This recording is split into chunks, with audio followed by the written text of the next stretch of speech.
What's up, world? In this video, I want to talk about how I went from white collar to blue collar. Um, so my journey, I can talk about myself a little bit in that sense. What type of person I am? I am a very analytical person. I do like to learn new things. I like to, study geopolitics. I like to study religion. I like to study philosophy. I like science, etc. That's the type of person I am. But in, let's see, what is it? End of junior high school, I think gymnasiet. I don't know what that is in the American equivalent. The American equivalent to that, I think that is junior high school. But anyway, by the end of that, when I graduated, I went to Umeå University to study social work. I don't know why I picked that profession. Definitely not my type of line of work, really. But I really didn't know what to do. And on top of that, during this whole time period, I didn't know that I had autism. And how would this autism manifest itself throughout my life? Well, now that I look back at it, I would say that periodically I would often be very exhausted after school, and this would obviously affect my mood, my anger, and stuff like that, because I would be very exhausted. There was just too much stimulus. There was too much noise. Unfortunately, the school system in Sweden is not very disciplined in that sense. I personally like the best teachers I had. I remember this one specific teacher I had. His name was Ulf, a Swedish language teacher. He was very strict, but he was very fair. So I was dead silent during his lessons, and my other classmates too, because he didn't tolerate none of that shit.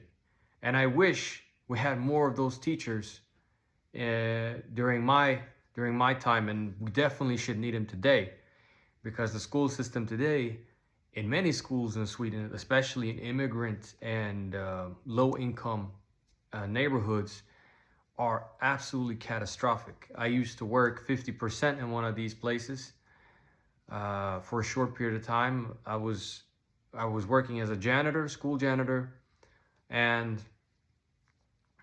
because the school was so small, I couldn't work full-time janitor, which I actually loved. I really liked working as a school janitor. I thought it was really fun, but I had to work in the after-school program, which I absolutely dreaded. I hated. It was just so much noise, constant conflict between the kids and us teachers or whatever. I'm not even a certified teacher, but yeah, because there's just so little people that are willing to work within the school system. Like, I guess they didn't have much of a choice, right? It was just it was a shit show. I couldn't handle it anymore, and it was sometimes teachers would get in conflicts with parents of the children, because a lot of these parents wouldn't accept the fact that their kids were just rude and disrespectful, and it were a period of time, like periodically, where some parents would threaten certain teachers, and they had to make a police report, as far as I remember, at least. Not that it really led to that much, but you get the gist of it. The school system here is not good at all, and if you would ask me today if I would want to go back to that, absolutely not. I think you're doing a huge disservice to a child, and any individual for that matter, if you give them total freedom. If you allow them to be chaotic, they will not learn discipline. You know what I mean? And yeah, the Swedish school system lacks discipline. You can't even grab a student by the arm and tell them to, like, get out of the classroom or whatever. It's unbelievable. And sometimes I'm wondering, because it is a very female dominated profession. You know, we got to have a low affectionate way of dealing with all types of children, which is extremely dogmatic to me, because children are different. Grown-ups are different, for Christ's sakes.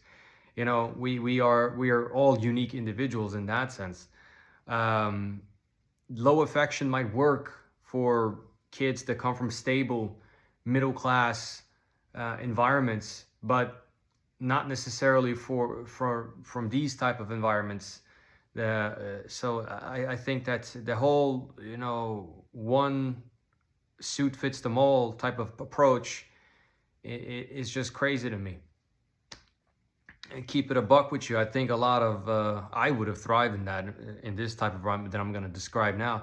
I think a lot of young boys, especially, they should be put in some sort of like boot camp, similar to the scouts. Maybe the government should do like a cooperation with the military, where they could have a very disciplined school system in there, without the weapons, of course. But you know, wake up early in the morning, do your morning calisthenics, run a lap, eat, you know, study, and you know, all of that good stuff.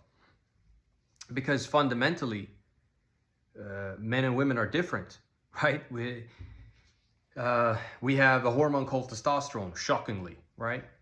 This makes us move around more, a lot more, and you know, we're not really designed to sit down for many hours just to study and study. This works better for girls than women, but not for us usually, right?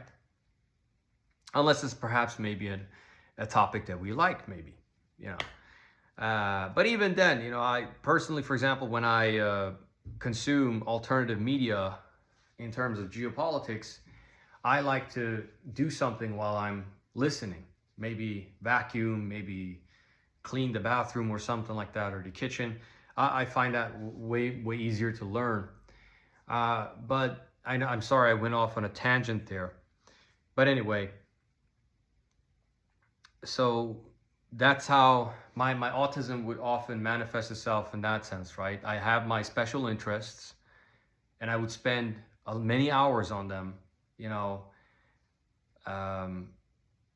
I didn't like, you know, very loud environments, party type environments, unlike my peers, right? They would love to go to these places.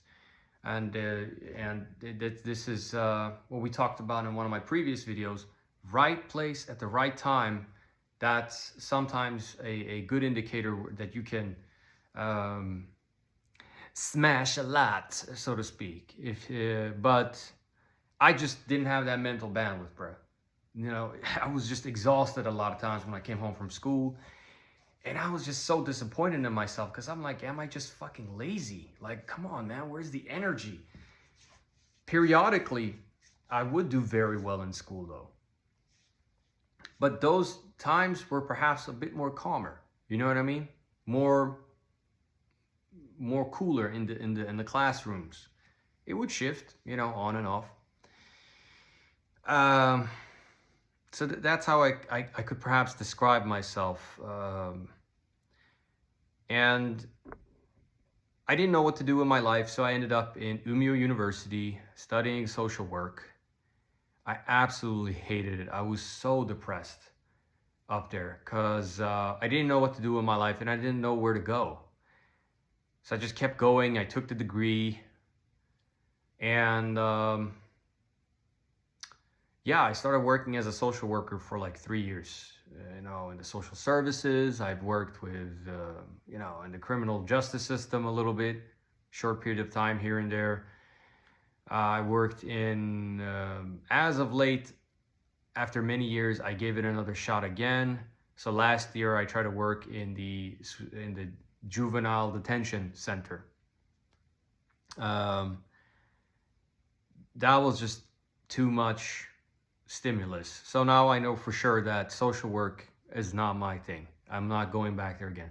I do like the clientele that I worked with, though. The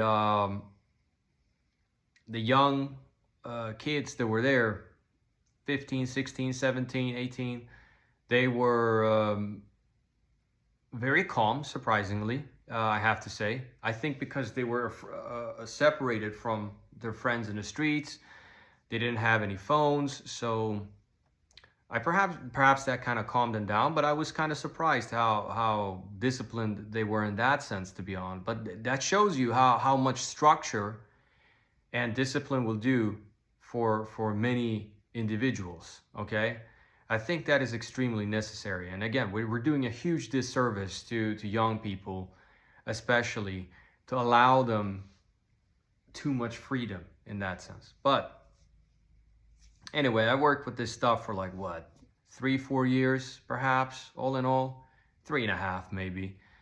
But yeah, to me, social work was just way too ambivalent. It was too,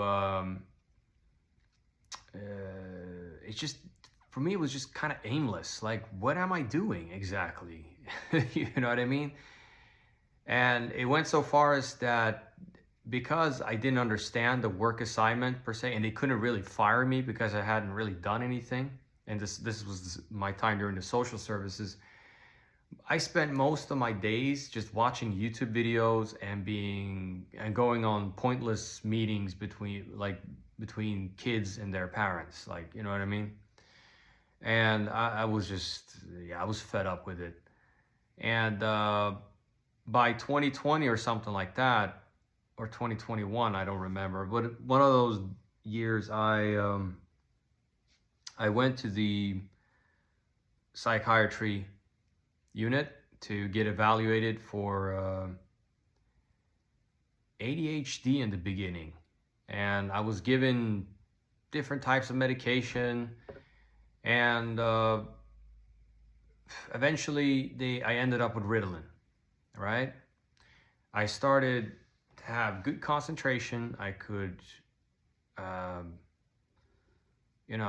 focus, hyper focus.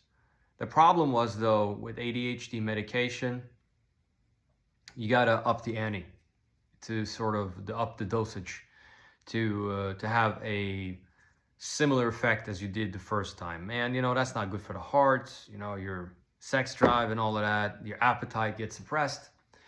So I quit that shit, and I spoke to my psychiatry nurse, who noticed that I was a very angry and frustrated and tired individual. I hated the liberal environment within social work. They tried to shove down a lot of feminist and LGBTQ propaganda down my throat, and I didn't like it. You know what I mean? I felt it was like a very effeminate, passive-aggressive, ideologically charged environment. It was not about the, well, of course, partially, but it wasn't just about getting the job done, doing the task. It was like some sort of virtue signaling, I don't know what to call it. I was going to say shithole, but yeah, it was all about virtue signaling and stuff like that. A lot of it, not all of it, but a lot of it. And I didn't like that. I didn't thrive in that environment at all. We were like, what, 2, 3 guys in the whole fucking unit. It was awful for me. I hated to sit in the lunchroom and listening to these, broads talk about their stupid sitcoms, how much they hated guys, and I'm looking at this motherfucker, man. Like, I remember this one woman, overweight, often sweaty, didn't want to shave her armpit hair, and she wondered why guys don't want to approach her. Come on, man. You can't get delusional like that. That's crazy to me. And sometimes I was joking with my friends, and I said, the real heroes in that office, it was those chairs. It's a fat joke, obviously. But anyway, I'm gonna stop.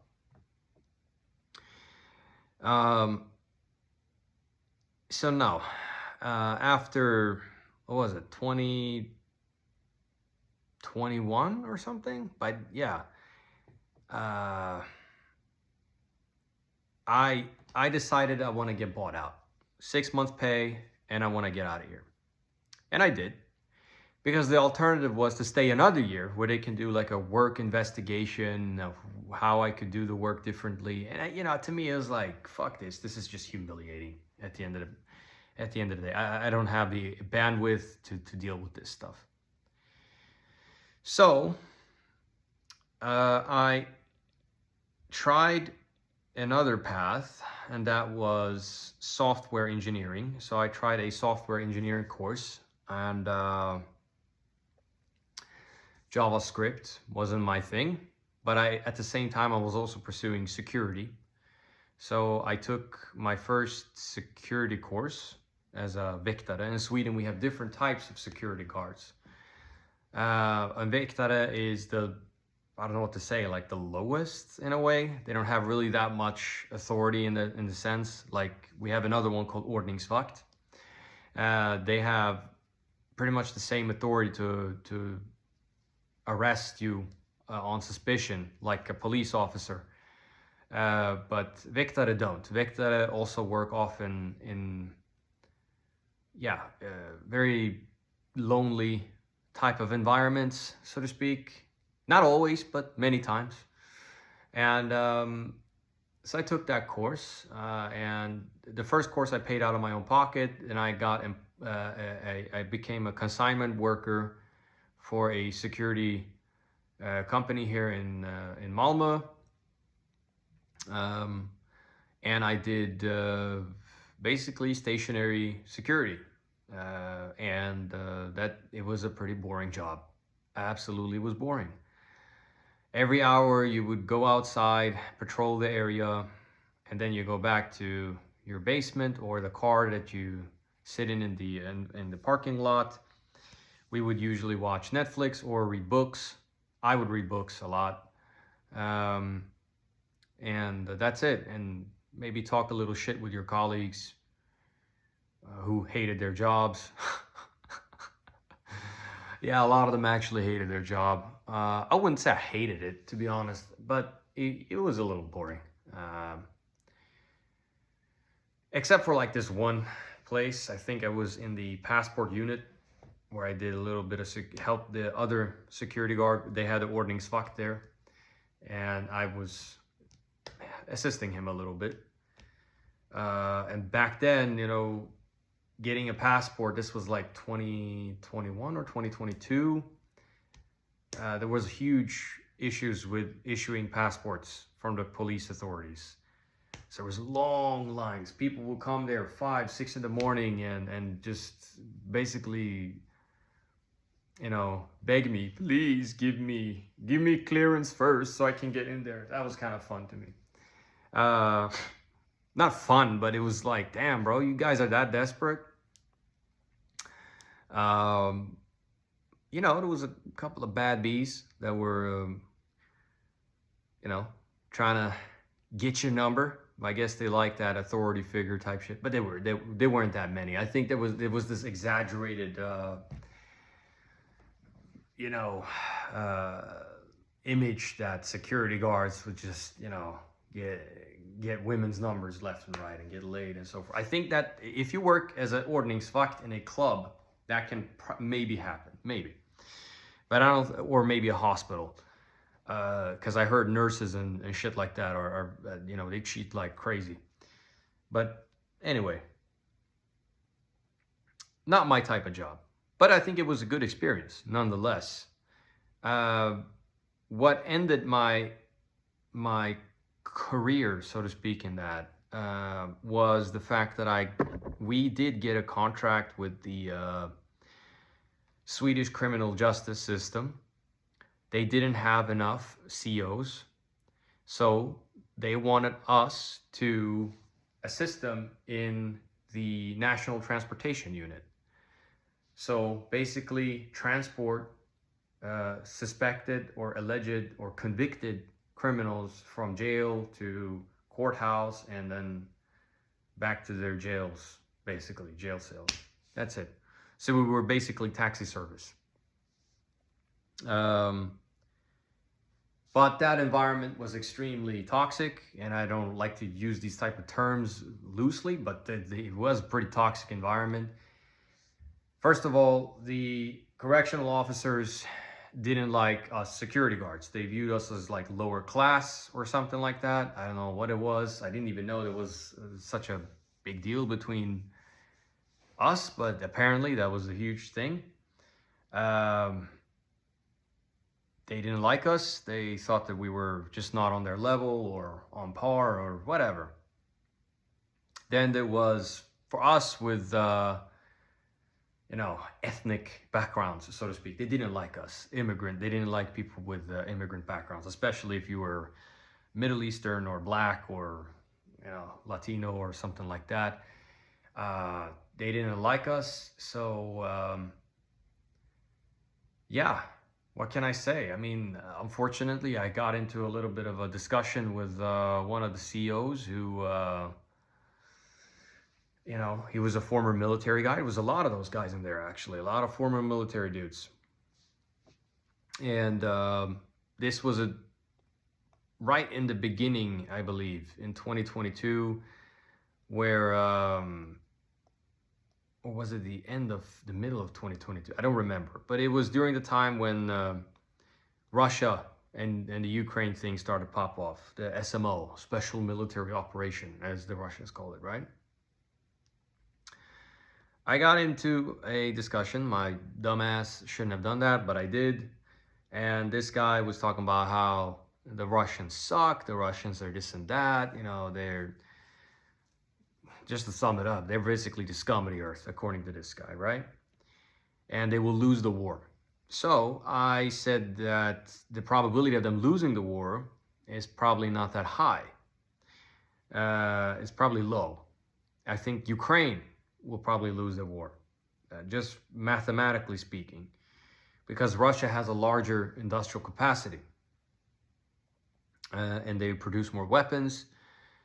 Yes, Ukraine they can score some, kills here and there, maybe some terrorist attacks, but it fundamentally doesn't change the trajectory on the battlefield. Of course, I'm summarizing what I said here. What more did I say? Yeah, and on top of that, you have I don't think I mentioned this at the time, but you have the Rand Corporation from 2019, right? They talked about how they're going to use Ukraine as a proxy against Russia to inflict harm on it, but they know, but Ukraine will most likely not win. That's how I remember it. But we will make Russia bleed at least a little bit, and we will destabilize its periphery. That was the plan. So they knew, the NATO knew that Ukraine wouldn't win, but they would use it as a proxy against Russia to make it bleed. So they interpreted that as me being a Putinist or some sort of, Russian bot or whatever. Knowing that how Russophobic these guys are, how much they dislike immigrants, I shouldn't have gone into that discussion. I admit that. That was kind of stupid from my side. But sometimes I cannot keep my mouth shut because they would say pretty stupid things. They would say, they actually fell for some of this. They actually believed in this propaganda. They believed that Russian soldiers fought like they had no ammunition left or something like that, and they would fight the Ukrainians in Bakhmut solely with shovels, which was kind of like ridiculous to me. Like, you seriously believe that bullshit? They took that city eventually, so that's how it is. But yeah, not to get too much into geopolitics, but it is connected. A lot of this stuff, and they would they went to their officer, not their officer, what's it called? Ah, my apologies. They went to their, damn man, manager, I think it's called, or something like that, and said that I was a pro-Putinist or something like that, whatever. And then there was also another discussion with me and, well, I didn't actually start that discussion. I didn't actually start the last one either. It was that guy who started that military? But he actually said to his boss that I didn't actually defend Putin. I didn't do that. He said that explicitly. He just mentioned that I broke it down, crass brass math, basically. That's it. I didn't openly say, oh, I you know, Slava Rosia and all this crazy stuff, right? I didn't do that. If you're an analyst, you gotta try to keep your biases, if you have them, to whatever party away from as much as possible. I know it's not 100% possible all the time. We're all human beings after all, but as much as possible.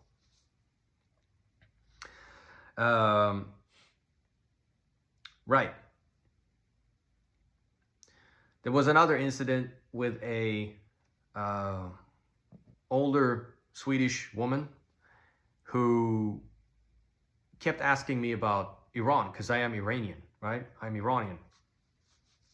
And this was a time when the Zan Zendegi Azadi protests were going on, the Women Life Freedom movement, which was basically a movement of, I'm gonna say it like it is, liberal Iranian women who want to, you know, spread their legs freely.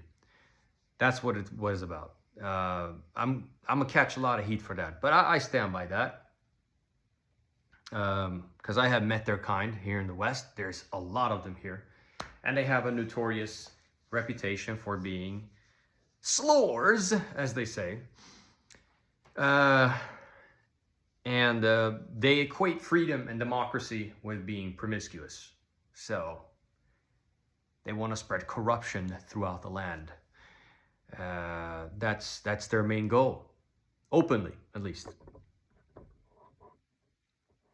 So she asked me about the obligatory hijab law in Iran, and, you know, about the protests and all of that. And, you know, because a lot of Swedish people here, they're convinced that through the media and also exile community people, that all Iranians hate their government, right? And there's a balanced view to this. The religious pro-Islamic Republic Iranians will also say a lot of dumb, delusional stuff. They would say, oh, all Iranian, 80 to 90% of Iranians are like these hardcore Shiites that, you know, they love their government and stuff like that. And these anti-Islamic Republic people, not all of them, obviously there's like a huge diversity in that group too, but I would say like especially those who are very pro-monarchist, right? They would say that all Iranians hate Islam, they hate the Islamic Republic, you know, it's gonna fall very soon, you know, etc., etc. Both of these two statements are wrong in my opinion. There is a gray scale. I believe that a large portion of the Iranian people absolutely do support their government. Even if I have my disagreements with it, I can say they do. They do. I mean, you can't run a country for 40 years in so much crisis and not have a large percentage or a majority of the populace supporting it for whatever reason. Some people support it because of hardcore ideology. Some people support it because of pragmatism. They are perhaps supportive of Iran's sovereignty. They have these like nationalist inclination. But they might not agree with everything. You know what I mean? They are scared. They're also scared that Iran, if foreign powers intervene, that Iran is going to turn into a Syria, a Libya, Iraq, Afghanistan with civil war and intra-ethnic tribal warfare, etc. And of course, most sane people don't want that stuff, right? And on top of that, there is no real organized opposition in Iran in that sense that fights for workers' rights and against neoliberal economic reforms and so forth. But anyway, I mentioned that cultural dynamic in Iran, that there are actually many Iranians that are conservative, that do want to have their hijab on and their chador, because these people, these liberal Swedes and Westerners, they're obsessed with nudity, with promoting sexual degeneracy and you must live like us, and this is what I mean. They call Russians cultural chauvinists, but I would argue Westerners and Swedes are extremely culturally chauvinistic. If you are not like them, if you don't parade your wife or your girlfriend as a sexual object for the rest of the world, you are an oppressive man, right? This is how they think. The rest of the world must live like us. That is laughable to me. And then you have these like Swedish guys who would complain about, behind, of course, when the women have left, they will always say, Ramin, sweet, feminism has gone too far. I can't stand this shit. But they will never dare to say that in front of a white liberal woman. You know what I mean? So the hypocrisy is astounding, according to me. But yes, so I was accused of being a follower of Vilayat al-Faqih or the Islamic Republic, which was bullshit. But yeah, I support Iran's sovereignty. I think that the business of Iranians is the business of Iranians. It's not the business of a certain settler colony in the Middle East that has killed 100K plus people on live stream. And it's definitely not the business of Westerners. So I didn't last very long there, so I quit. I started doing warehouse work. Warehouse work was good. The problem with warehouse work is it's hard to get full-time employment, solid employment. It's mostly on consignment, but still good experience. Eventually though, in 2024, I got into the stuff that I'm into now, the line of work that I'm into now, which is gardening. I guess in America, you guys kind of conflate that with landscaping or something. I don't design the green spaces. I don't build them per se. I upkeep them, right? So I cut the grass, I trim, I cut the hedges. I specifically have been responsible for a lot of the playgrounds in the city. So I work for the city, the municipality. We take care of the sandboxes, make sure litter and garbage is picked up from these places, and that the gravel roads are free from grass and all types of other stuff. So, and this is the type of job that I do. I love it. I think it's really fun. There are some downsides, obviously, and that is the fact that it is very physically demanding, right? You notice me that I have to calm down with the intensity of my workouts sometimes, because I am pretty tired from work. My job in and of itself is low intensity workout to mid intensity, I believe. So yeah, I got to learn how to sit down and rest sometimes. Just chill the F out. So yeah, that's my my shit right there, man. And the salary is low, but the job is very has a high satisfaction rate, in my opinion. I plan to go into landscaping and basically go through a trade school route. I wish I could go through a company, because then I can get a salary. I can get basically an apprenticeship, right? and then eventually the salary will increase and you don't have to take any student debt. But we'll see if I get into the landscaping road construction program. That's my goal, at least. I can get a higher salary and full-time employment all year round. That's the plan. And eventually I would like to take a machine operating license, right? So I can use the digging machines, you know, grävmaskin, as they say in Swedish. That would be pretty nice. I like the environment of blue collar for several, well, a couple of reasons. The colleagues aren't sniffing in your business. Your main task is to go there and like do the job and go home. That's it. They don't question you about your political affiliation, what you're about. That is very liberating. You know what I mean? A lot of lone work. I like that. You know, I can focus on my own. I don't have to worry about how next person gonna feel about me and shit like that. I can just, he does his thing, we organize it, we split it up, and voila, we get done. And you get to see the result. That is very nice. I really like that. I like the fact that I drive a lot in the job. I really like driving. I've started to like that a lot. I didn't really like that before for some reason. I always preferred walking and stuff like that, but as of late, I really started to like to drive. Who knows? Maybe a truck license there in the future. That would be cool. Maybe I should try motorsports. That would be dope. But yes, solid work hours. I really like that. 7 to 4. 7 in the morning to 4 in the afternoon. That is, I like that. Predictability.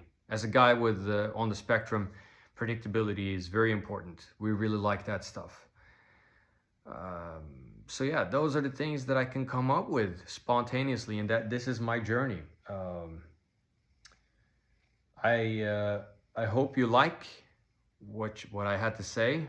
Hit the like button, hit the subscribe button, hit the share button, and I'll see you in the next one. It's your boy, the official Ramco. Peace.